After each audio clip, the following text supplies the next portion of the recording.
Pourquoi une allumette brûle-t-elle facilement alors qu'il faut des ruses de sioux pour parvenir à enflammer une bûche de chêne? Pourquoi est-ce que cela brûle mieux quand on souffle sur une flamme? Voici les secrets de la combustion. Le feu, une des plus vieilles inventions de l'humanité, une des bases de la civilisation. L'inventeur, le voici, c'est l'homme préhistorique. Il y a 500 000 ans, cet ingénieur avant la lettre découvre qu'en frottant 2 morceaux de bois, il va les échauffer suffisamment pour créer des braises qui vont à leur tour enflammer de la mousse. Il avait compris que pour faire du feu, il faut 3 ingrédients. Un combustible, de l'air qui contient l'oxygène qui permet la réaction et enfin de la chaleur, indispensable pour démarrer cette réaction. En effet, pour qu'un combustible brûle, il faut d'abord le chauffer. C'est le rôle de cette allumette. Sa chaleur fait fondre la cire de la bougie et la transforme en gaz. C'est ce gaz chaud qui va s'enflammer et dégager à son tour de la chaleur. La réaction s'entretient ainsi, tant qu'il y a de l'oxygène. Si on le supprime, en couvrant par exemple la bougie avec un verre, la flamme s'éteint. Pour le bois, c'est la même chose. Mais si vous essayez d'allumer une bûche avec une allumette, vous verrez que c'est impossible. Pourquoi? Car le point essentiel, c'est qu'un combustible ne brûle que quand il se transforme en gaz. Et pour que le bois se transforme en gaz, il faut le chauffer à plus de 300 degrés. On démarre donc la réaction avec du papier très mince qui s'échauffe et se vaporise facilement. La chaleur produite est suffisante pour enflammer le petit bois qui va dégager à son tour suffisamment de chaleur pour réchauffer et vaporiser le bois des grosses bûches. Et l'allumette alors? Eh bien, elle s'enflamme car le soufre de son extrémité brûle à très basse température. En effet, le degré de chaleur nécessaire pour qu'un combustible s'évapore diffère selon sa nature. Certains ont des températures d'inflammation très basses. C'est le cas, par exemple, de l'alcool à brûler qui s'enflamme sous la simple chaleur de l'allumette. En revanche, l'alcool dilué contenu dans les boissons alcoolisées a une température d'inflammation un peu plus élevée que l'alcool à brûler. C'est pourquoi une allumette ne suffit pas à l'enflammer. Pour réussir à faire flamber des crêpes, il faut donc le chauffer à une température d'environ 40 degrés. Les meilleurs combustibles sont donc les gaz. Si l'on veut obtenir une réaction encore plus forte et donc une chaleur encore plus grande, la seule solution, c'est de rajouter de l'oxygène. C'est le principe du chalumeau. Alors le chalumeau est alimenté par une bouteille d'oxygène, qui est ici, et par une bouteille d'acétylène, qui est le combustible. Sur le chalumeau, on a une molette qui permet de régler le débit d'acétylène et une autre qui permet de régler le débit d'oxygène. Alors je vais allumer uniquement avec de l'acétylène. Voici. Vous voyez qu'on a une flamme très lumineuse, dont la combustion est de mauvaise qualité. Ça se voit tout de suite si je place un petit morceau de fil de fer dedans. Vous voyez, le morceau de fil de fer ne rougit pas. La flamme n'est pas très chaude. Pour avoir une flamme beaucoup plus chaude, j'ouvre l'arrivée d'oxygène. Et maintenant, si je place le petit morceau de fil de fer dedans, vous voyez qu'il fond. Donc la température est très élevée. Même pour les scientifiques, la combustion reste mystérieuse par bien des aspects. À l'École centrale de Paris, on étudie la combustion du gaz de ville. Ici, la flamme est bleue car la combustion est complète. Lorsque l'on diminue l'arrivée d'oxygène, la flamme s'étire et il se forme au-dessus un panache orangé.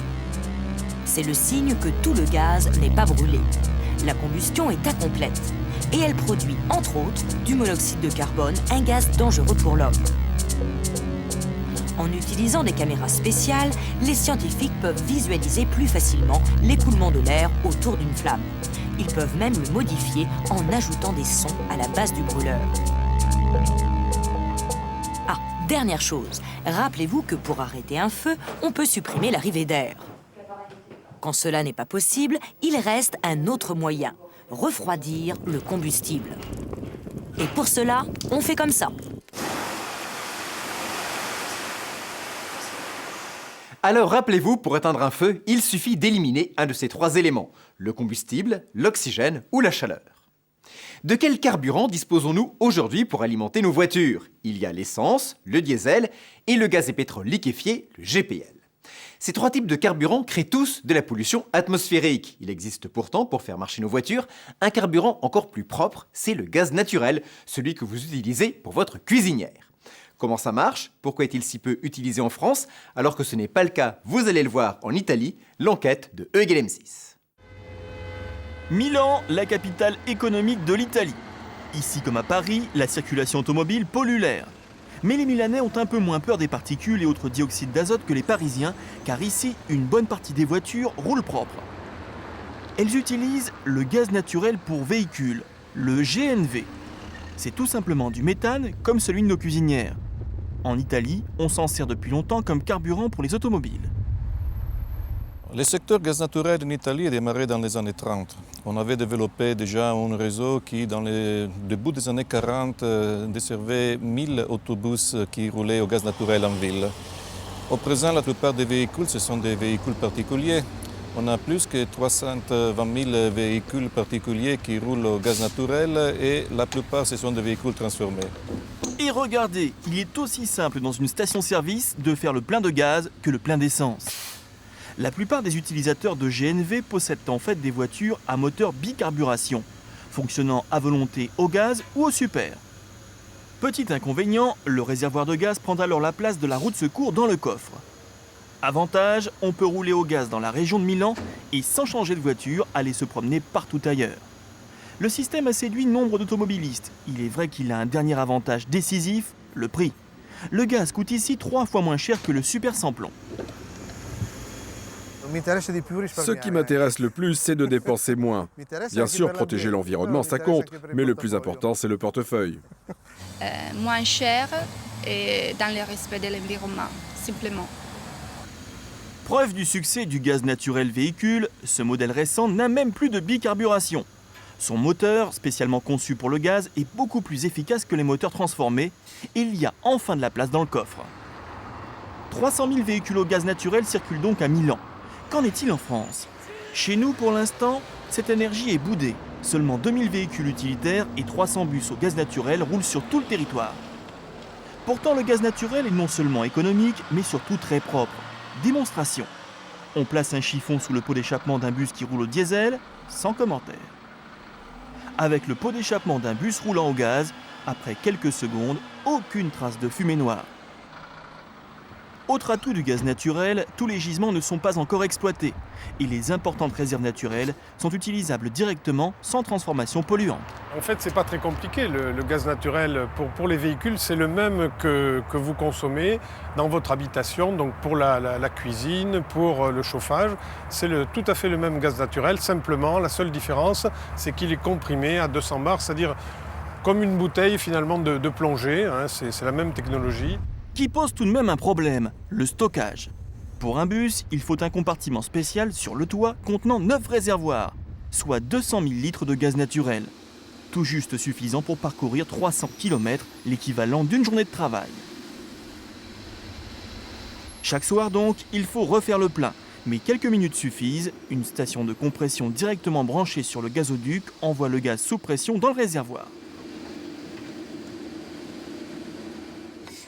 Côté sécurité, le gaz naturel n'a rien à envier aux énergies classiques. Chez Gaz de France, on a d'ailleurs particulièrement soigné la fabrication des réservoirs. En fait, c'est un réservoir en matériaux composites qui a deux parties. Une partie à l'interne qui permet d'assurer l'étanchéité du réservoir et la structure externe qui assure la tenue mécanique du réservoir. Il présente l'avantage par rapport aux réservoirs métalliques traditionnels d'être 3 fois plus léger tout en étant extrêmement résistant. Démonstration avec ce document. Un tir de pistolet 357 Magnum sur le réservoir ne provoque que des dégâts mineurs. La fissure crée une simple fuite sans explosion. Et on a aussi pensé aux incendies. Et ce que l'on distingue ici, c'est le fusible thermique, c'est l'organe de sécurité qui, en cas d'incendie, se déclenche sous l'effet de la chaleur. Effectivement, en cas d'incendie du véhicule, cette soupape placée sur le nez du réservoir permet au gaz de s'échapper, là aussi pour éviter l'explosion. Enfin, dernier atout, mais non des moindres, le confort à l'intérieur du véhicule est supérieur. Moins de bruit, moins de vibrations et une conduite plus agréable. C'est beaucoup plus souple, plus nerveux, plus rapide donc. Non, conduite très positive. Pourtant, malgré tous ces avantages, le gaz naturel pour véhicules n'est testé en France que depuis très peu de temps et seulement pour les transports en commun. Alors pourquoi un tel retard ? Les pouvoirs publics ont préféré il y a quelques années promouvoir le concurrent du gaz naturel, le gaz de pétrole liquéfié, le fameux GPL. Le GPL est utilisé depuis des 10, 20, 30 ans. Aujourd'hui, il y a un réseau de stations. Donc je dirais, on peut penser que pour les pouvoirs publics, aller vers le GPL, puisque ça existe, le produit est disponible immédiatement. En 2005, 2006, 2007, les mêmes vous diront allez vers le GNV. Mais aujourd'hui, même si Gaz de France aimerait bien promouvoir le gaz naturel pour les véhicules, au ministère de l'Environnement, on hésite. Motif, dans quelques années, les carburants classiques pourraient devenir suffisamment propres pour éviter de développer l'infrastructure que nécessite le GNV. Même si le véhicule au gaz a, pour les années qui viennent, un créneau important de développement, notamment dans les bus, à l'horizon de 5 à 10 ans, ses performances semblent comparables à celles des véhicules essence et gazole qu'on attend à l'horizon 2005. Donc le jeu est encore ouvert au-delà. Une position d'attente prudente, voire même frileuse, comparée à d'autres pays européens, comme l'Allemagne et les Pays-Bas, qui vont promouvoir le gaz naturel. Objectif, réduire la pollution dans les villes et remplacer à terme le pétrole, dont les réserves devraient commencer à s'épuiser dans un demi-siècle.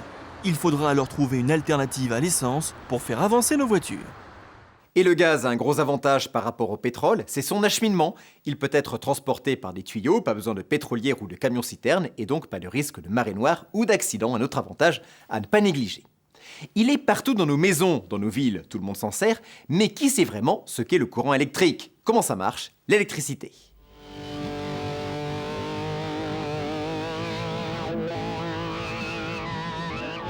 Ce qui vous permet d'écouter tranquillement de la musique chez vous, c'est le courant électrique.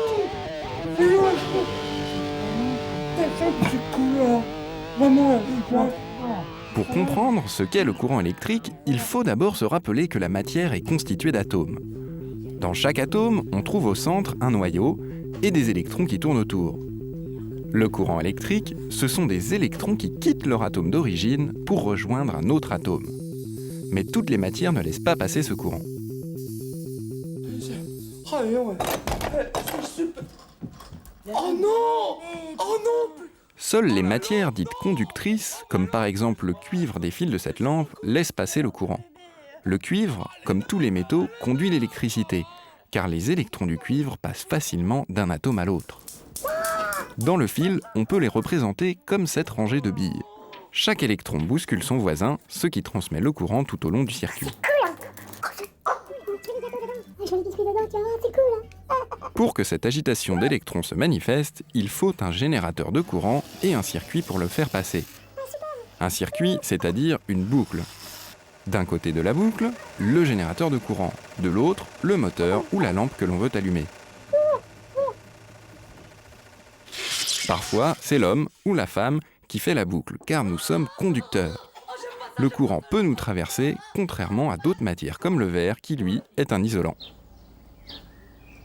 À l'intérieur de notre maison, les circuits électriques sont bien constitués de plusieurs boucles qui partent toutes du tableau électrique. Voilà pourquoi il y a toujours 2 fils et non un seul.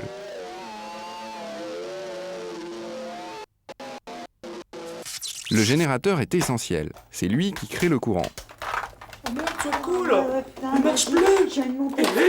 Le plus simple, c'est la pile. Dans la pile, une réaction chimique provoque un déplacement d'électrons et donc le courant. Autre type de générateur de courant, les centrales nucléaires. Dans ces centrales, la vapeur d'eau fait tourner un gros aimant à l'intérieur d'une bobine, ce qui provoque l'apparition du courant. C'est exactement le même principe que la dynamo d'un vélo. Entre les 2 bornes d'un générateur, il y a donc une différence entre le nombre d'électrons. C'est la tension, on la mesure en volts. Et puis, dans le circuit, le débit du courant électrique peut être plus ou moins grand. Ce débit est appelé l'intensité. C'est elle que l'on fait varier dans ce transformateur pour accélérer le train ou qui augmente quand la dynamo tourne plus vite.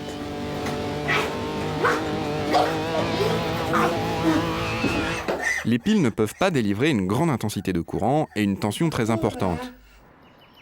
Pour alimenter tous les appareils électriques d'une maison, il en faudrait une véritable montagne.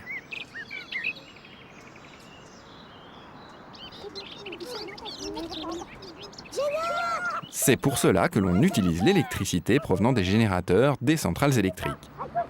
Celles-ci nous arrivent par des lignes électriques. Ces lignes sont souvent des lignes à haute tension. La tension du courant y est très forte, mais l'intensité très faible, ce qui évite de trop chauffer les fils conducteurs. Génial! Ces petites boules, tu vois, c'est génial! Pour arrêter un courant électrique, il suffit de couper le circuit, c'est-à-dire d'interrompre la boucle. C'est tout simplement le principe de l'interrupteur. Si l'intensité d'un courant dans le circuit est trop forte, cela peut causer des dégâts comme des incendies. Pour les éviter, on utilise des fusibles, qui ne sont en fait que des petits fils qui fondent si le courant est trop fort. Le circuit est alors coupé. Mais il reste les bougies. Il est bon tout de même de garder quelques bougies sous la main. Ceux qui étaient dans le noir à cause d'une panne de courant voient ce que je veux dire. D'ailleurs, lors de grosses tempêtes, on parle beaucoup des importantes coupures de courant dues à l'effondrement des lignes à haute tension. Alors, pourquoi, pour transporter l'électricité, utilise-t-on ces fameuses lignes à haute tension, dont le moins qu'on puisse dire est qu'elles ne sont pas très discrètes dans le paysage? C'est une simple question de physique. Regardez. Dans le monde de la haute tension, tout est gigantesque, à commencer par les pylônes, étudiés pour supporter des câbles qui pèsent jusqu'à 40 tonnes au kilomètre. En France, la longueur des câbles haute tension serait suffisante pour faire presque 2 fois le tour de la Terre. Ces câbles sont indispensables pour répartir en permanence le courant produit dans les centrales, car l'électricité, rappelons-le, ne se stocke pas. C'est ici, au dispatching national, que l'on contrôle les flux d'électricité qui transitent par les lignes à très haute tension.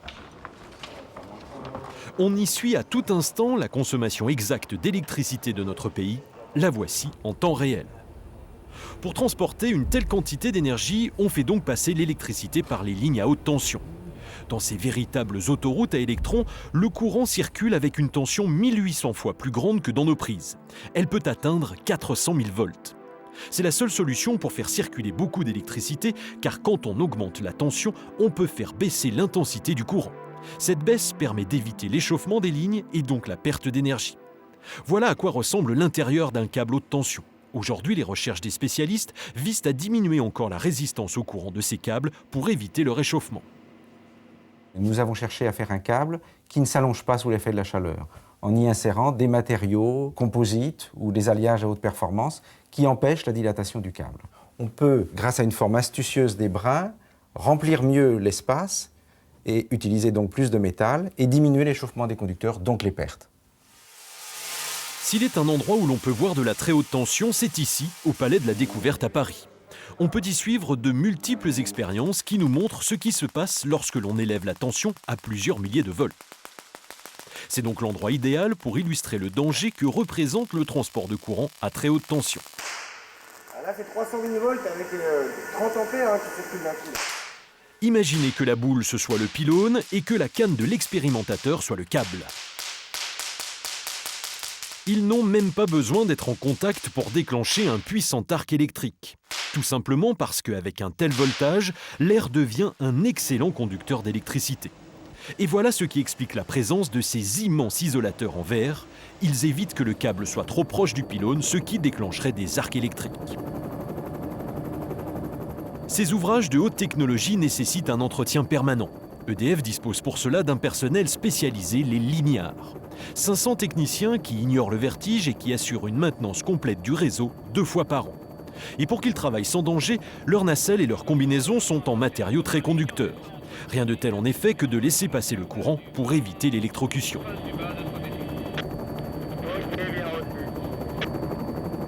Les lignes haute tension s'intègrent mal au paysage. Pour remédier à ce problème, des architectes ont dessiné les pylônes du futur. Voici les 2 modèles sélectionnés par EDF, le pylône Fougère et le pylône Roseau. Espérons que ceux-ci contribueront à rendre ces lignes plus discrètes, car il n'y a pas beaucoup d'alternatives. Aujourd'hui, 100% de l'électricité transite par les lignes à haute tension. La seule alternative, ce sont les lignes enfouies dans le sol.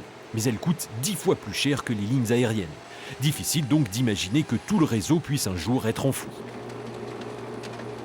Dommage car cela réglerait bien des problèmes, dont celui des grandes tempêtes. Rappelez-vous, en décembre 99, le vent n'a fait qu'une bouchée de ses pylônes. À l'époque, 500 lignes à haute tension ont été endommagées. Il a fallu près de 3 mois pour les réparer. Justement, un début de solution a peut-être été trouvé.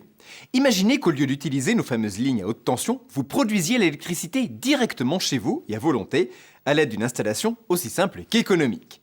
C'est la prochaine révolution dans le domaine de l'énergie, une révolution aux applications multiples dans la maison, la pile à hydrogène. Floride, années 60. Les missions Gemini et Apollo s'envolent vers l'espace. À bord, l'électricité est fournie par un procédé révolutionnaire, la pile à combustible.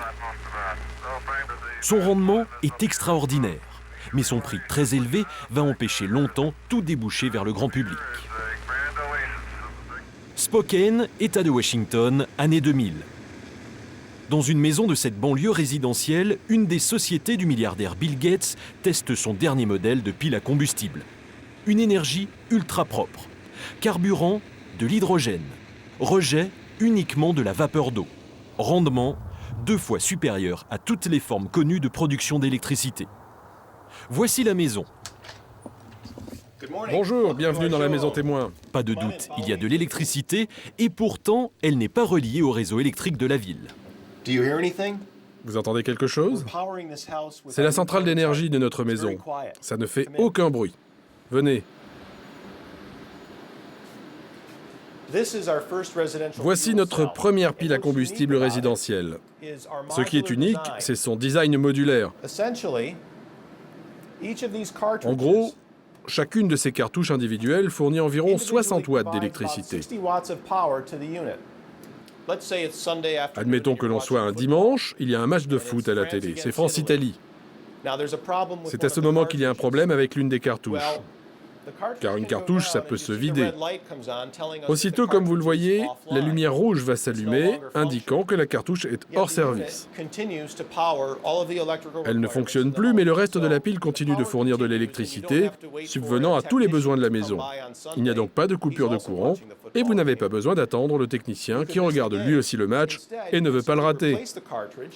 Quand le match est fini, vous n'avez qu'à remplacer la cartouche par une nouvelle. Et vous le voyez, la maintenance est aussi simple que ça. Voilà ce que l'on trouve à l'intérieur d'une de ces cartouches. Une série de membranes. De chaque côté, dans un milieu liquide, circule l'hydrogène et de l'oxygène tiré de l'air. En se combinant pour former de l'eau, ils libèrent des électrons. Ce sont eux qui constituent l'électricité fournie par la pile. Le combustible, le voilà. Ces bouteilles d'hydrogène stockées à l'extérieur de la maison. Il devient possible de s'installer n'importe où, même dans des régions sans réseau électrique, mais ce n'est pas le seul avantage de la pile à combustible. Aujourd'hui, quand vous avez une coupure de courant chez vous, vous ne savez pas ce qui s'est passé. Peut-être qu'un orage a endommagé des lignes, ou qu'un accident a fait tomber des poteaux électriques. Alors vous appelez la société de distribution d'électricité, vous essayez d'avoir des informations et de savoir combien de temps la coupure va durer. Avec une électricité que vous produisez à domicile, au moyen d'une pile à combustible, tous ces problèmes disparaissent. On mesure l'avantage de cette solution pour des maisons isolées en zone rurale. Mais attention, la pile aujourd'hui est fabriquée en petite quantité, elle reste chère et il faudra attendre quelques années pour qu'elle devienne compétitive face aux moyens classiques de production d'électricité. En France aussi, on explore les potentialités de cette technologie révolutionnaire. Nous sommes à Chelles, en Seine-et-Marne. C'est ici que l'on teste la première pile à combustible française. Tout se passe ici, dans ce petit bâtiment qui renferme le prototype. Rien à voir avec la miniaturisation de la pile américaine, ce modèle est conçu pour éclairer et chauffer les 200 appartements de cet immeuble. Ce sont donc près de 1000 habitants qui consomment son électricité et profitent du chauffage et de l'eau chaude qu'elle fabrique, une expérience qui se déroule plutôt bien. Vous pouvez juger par vous-même, elle est là. On n'entend rien, il n'y a pas de bruit, il n'y a pas d'émanation de gaz, tout va bien. Mais quel est l'avantage d'une pile à combustible par rapport au réseau électrique traditionnel dans un site urbanisé comme celui-ci ? D'abord, l'hydrogène de cette pile est fourni par du méthane, un gaz qui parvient ici par des tuyaux enterrés, ce qui permet de supprimer poteaux et fils électriques. Ensuite, la pile est très respectueuse de l'environnement. Elle ne rejette que de l'eau, du gaz carbonique et de la chaleur. Nous sommes dans le sud-ouest des États-Unis, sur le célèbre site de Los Alamos, le berceau de la bombe atomique. C'est ici que l'on développe cette nouvelle version de la pile à combustible.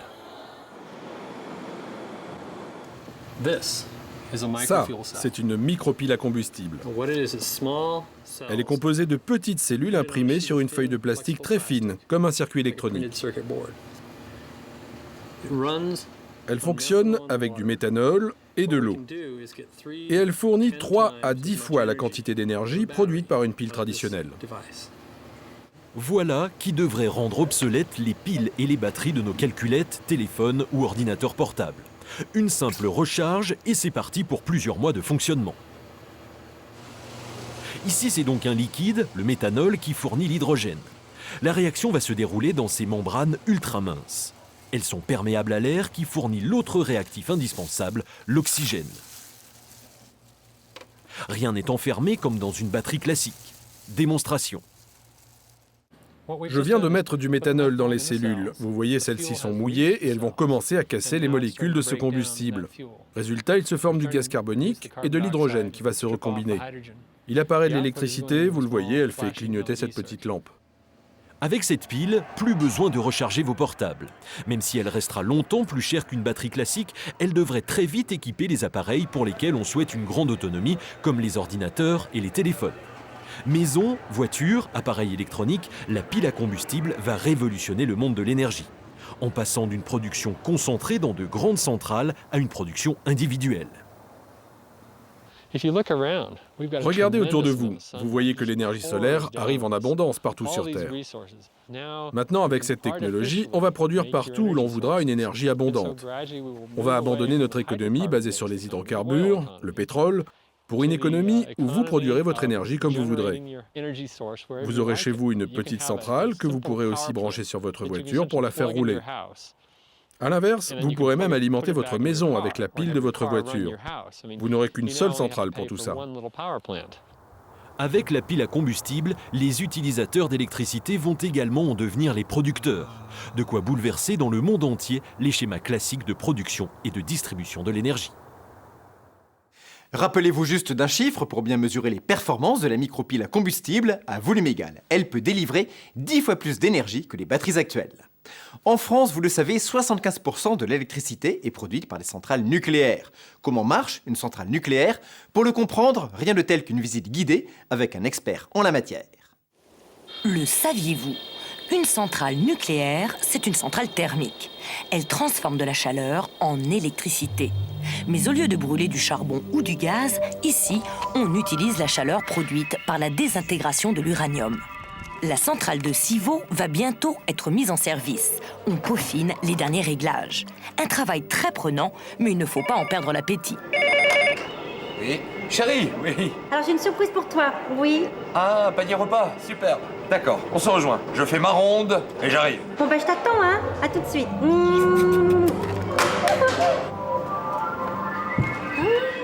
Allez, pendant que notre ami fait sa ronde, regardons comment la centrale produit de l'électricité. Beaucoup d'électricité. Tout commence sous ce grand dôme de béton. Allons voir de plus près. Avant d'entrer, il faut prendre quelques précautions. Combinaison, semelles, gants, casque. Les consignes de propreté sont draconiennes. On ne doit pas faire entrer la moindre poussière. Nous y voilà, le réacteur. Pour l'instant, il n'est pas chargé. Mais bientôt, cette cuve de 13 mètres de profondeur contiendra le combustible nucléaire.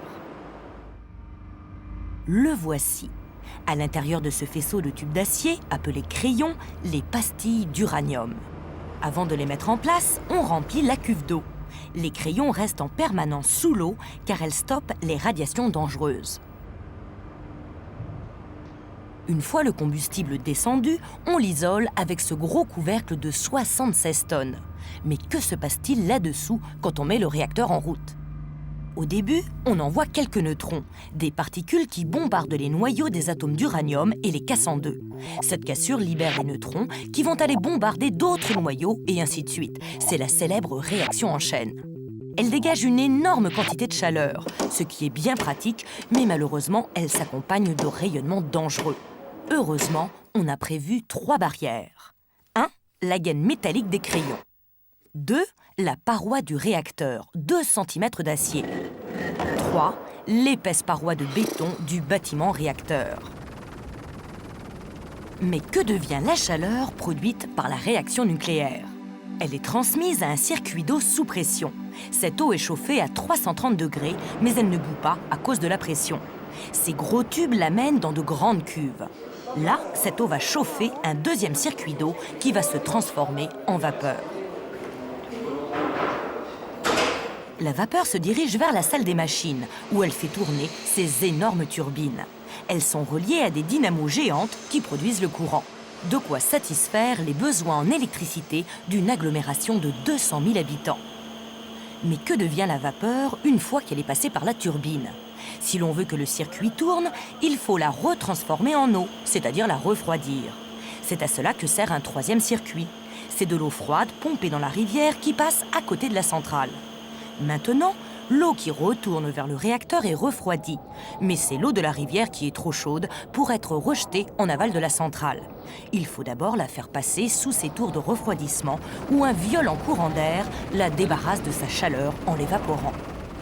Le panache de fumée des centrales, c'est donc de la vapeur d'eau du circuit de refroidissement. Au final, c'est de l'eau tiède qui retourne à la rivière. J'en ai marre. L'ensemble de l'usine est contrôlé depuis cette salle de commande. Ici, on la surveille jour et nuit. Mais rassurez-vous, des équipes de surveillance se succèdent régulièrement, ce qui laisse à tout le monde le temps de déjeuner et même de se distraire. Bonjour! Tu te fous de moi ou quoi? Ça fait 3 heures que je t'attends! Un dernier truc. Et sachez que cela fait déjà 25 ans que la France exploite le nucléaire pour sa production d'électricité. Elle possède aujourd'hui 58 réacteurs répartis sur tout le pays. En Hollande, un immeuble de bureaux sans équivalent dans le monde a été construit. Il ne possède aucun système de chauffage et pourtant, il y règne en plein hiver, même par moins 10 degrés, une température tout à fait agréable. Comment les architectes sont-ils parvenus à cette performance? Est-ce le début d'une révolution qui verra la fin des radiateurs et des chaudières? Regardez. Delft, aux Pays-Bas. Regardez cet immeuble moderne. De l'extérieur, il n'a rien de particulier, mais ne vous y fiez pas, ce bâtiment marque le début d'une nouvelle ère, il est révolutionnaire. Au pays des canaux et des moulins à vent, il abrite l'agence d'un des architectes hollandais les plus novateurs. Celui-ci l'a conçu de manière à ce qu'il y fasse chaud toute l'année, sans aucune forme de chauffage. Aucun radiateur ou climatiseur, résultat 30 000 francs d'économie l'année dernière. Vous voyez, c'est un espace comme tous les espaces ici, dans le bureau. Il n'y a pas de radiateur ici. Nous n'en avons pas. Nous n'avons que la lumière, que les ordinateurs et la chaleur humaine pour chauffer tout le bâtiment. Sans aucun chauffage, on pourrait s'attendre à des murs très épais et des fenêtres de taille réduite. Il n'en est rien. La façade de l'immeuble est composée de verre ultra fin et les murs et les plafonds sont 2 fois moins épais que dans des immeubles classiques. A priori, ce n'est pas ce qu'il y a de mieux pour se protéger du froid. Le jour de notre visite, il faisait beau et le chauffage ne manquait pas trop. Mais en plein hiver, comment fait-on ici pour se chauffer? À cet étage, il y a une dizaine d'ordinateurs de bureau. Ils chauffent très rapidement et ce sont eux qui chauffent le bâtiment. En plus, nous avons l'éclairage qui chauffe lui aussi. Et enfin, la chaleur dégagée par les corps des gens qui travaillent ici. On voit bien la différence quand on vient travailler le dimanche, qu'on est tout seul, avec uniquement son ordinateur allumé. Il fait un peu moins chaud que le reste de la semaine, mais il ne fait jamais vraiment froid. Ainsi, dans cet immeuble, les appareils électriques et les occupants suffisent à chauffer l'atmosphère. Il dégage en effet, comme dans tout immeuble de bureau, 200 watts par mètre carré. Mais pourquoi ici cette forme de chauffage est-elle suffisante? Le secret, c'est une isolation ultra performante. Nos murs sont construits en panneaux sandwich.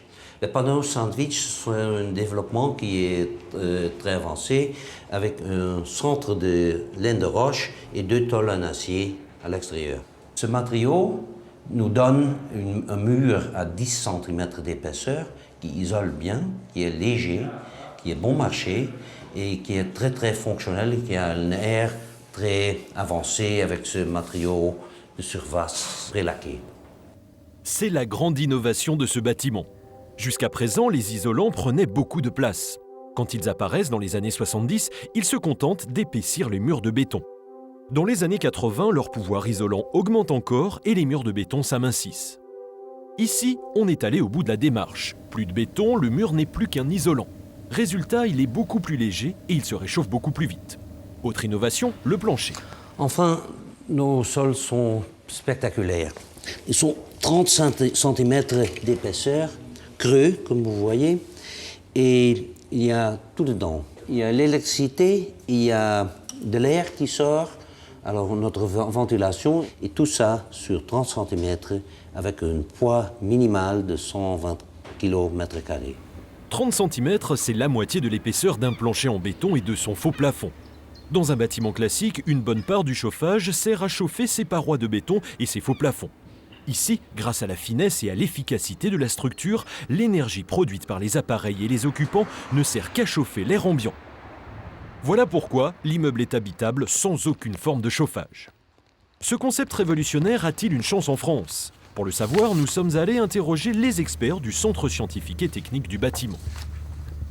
Là, les photos que je viens de voir sont des photos qui montrent qu'il y a une solution quasiment sans chauffage pour donc le confort d'hiver, avec des solutions de ce type. Mais pour l'été, la solution hollandaise est quand même très liée aux conditions climatiques de Hollande. C'est juste, la moitié de l'immeuble hollandais étant vitré, celui-ci ne risque-t-il pas de se transformer l'été en une serre étouffante? Les architectes ont-ils pensé à cette situation?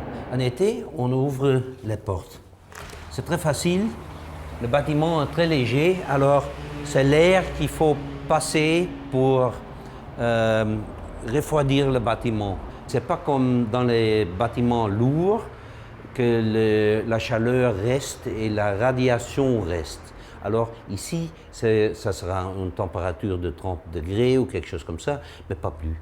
Cela semble convaincant. Pour un deuxième avis, direction la Défense, où l'on achève les bureaux les plus performants de France en matière justement de conservation de l'énergie. Ici, vous êtes dans une tour, c'est-à-dire vous êtes à 160 mètres de hauteur en ce moment. Autrement dit, la différence de pression entre l'intérieur où vous vous trouvez et l'extérieur est de l'ordre de 200 kg au mètre carré. C'est-à-dire si vous ouvriez la fenêtre ici, vous auriez comme dans un avion, si vous percez le hublot, immédiatement tous les papiers qui sortent par la dépression. Évidemment, une tour haute d'une centaine de mètres ne peut pas se ventiler comme notre immeuble hollandais. Mais avec les matériaux adéquats, elle pourrait l'hiver se chauffer de la même manière. Dernière question, cette formule zéro chauffage est-elle applicable aux maisons individuelles? On peut faire le pronostic que petit à petit, on trouvera normal de vivre son logement, son habitat, son foyer avec des matériaux à peu près identiques à ceux que l'on fréquente lorsqu'on est dans les transports ou dans la situation professionnelle. On peut aussi dire que ça sera notre richesse que de réagir à ça et d'avoir d'autres types de matériaux lorsqu'on est chez soi. On baissera les consommations d'énergie l'hiver. Je ne pense pas qu'on ira vers la consommation zéro. Je pense que ce n'est pas là qu'on ira, mais enfin on s'en rapprochera. Et on gardera sans doute des apparences traditionnelles, oui.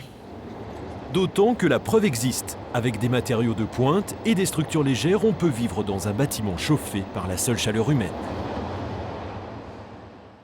Moralité, même dans le bâtiment, il reste beaucoup de progrès à faire. Depuis quelques années, les scientifiques cherchent à exploiter de nouvelles énergies. Ce sont les énergies renouvelables. Elles mettent à profit des phénomènes comme le vent, les vagues, le rayonnement solaire ou bien encore les marées. Elles ont un grand avantage, elles ne sont pas polluantes. Et lorsqu'on sait que les réserves terrestres en charbon, gaz et pétrole s'épuisent rapidement, on peut penser que ces énergies feront sûrement partie des énergies de demain. Maintenant que vous en savez un peu plus sur l'énergie, saurez-vous répondre aux questions de notre quiz? À très bientôt.